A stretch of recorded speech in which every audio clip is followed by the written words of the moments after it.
L'humilité croit au faible commencement. Les humbles croient que les choses faibles peuvent prospérer.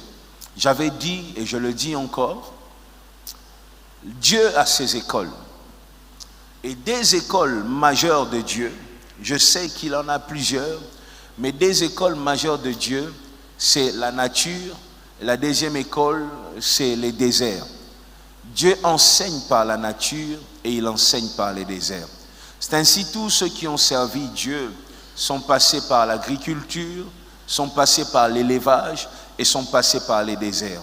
De Abraham jusqu'au dernier, ils ont vécu dans ça. Parce que Dieu enseigne au travers de ces deux écoles. L'école de l'élevage, l'école de l'agriculture plutôt, t'enseigne le principe de la sémence. Tu veux manger aujourd'hui, mais tu dois attendre. Parce que la sémence elle-même t'enseigne le principe des saisons. La sémence ne donne pas les fruits tous les jours. La sémence donne les fruits en sa saison. Ce n'est pas parce que tu veux manger que tu dois manger. Mais la sémence va te discipliner pour que tu attendes la saison et que tu manges. Voilà pourquoi les bons agriculteurs sont des hommes patients. Pas parce qu'ils ont été enseignés par leurs parents, mais ils ont été enseignés par l'agriculture, le principe de la sémence. La petite chose deviendra grande chose. La petite chose qui devient grande chose peut te donner de fruits. Et les déserts t'enseignent les sacrifices. Les déserts t'enseignent la persévérance.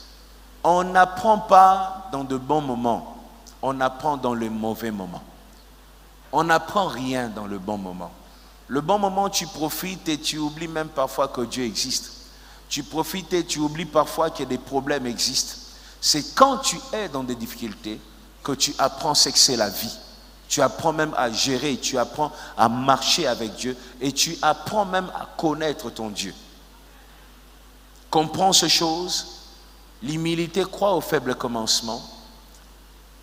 Apprends à croire aux faibles choses, aux choses qui représentent parfois rien.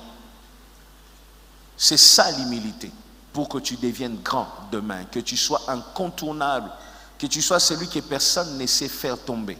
Ça passe par là.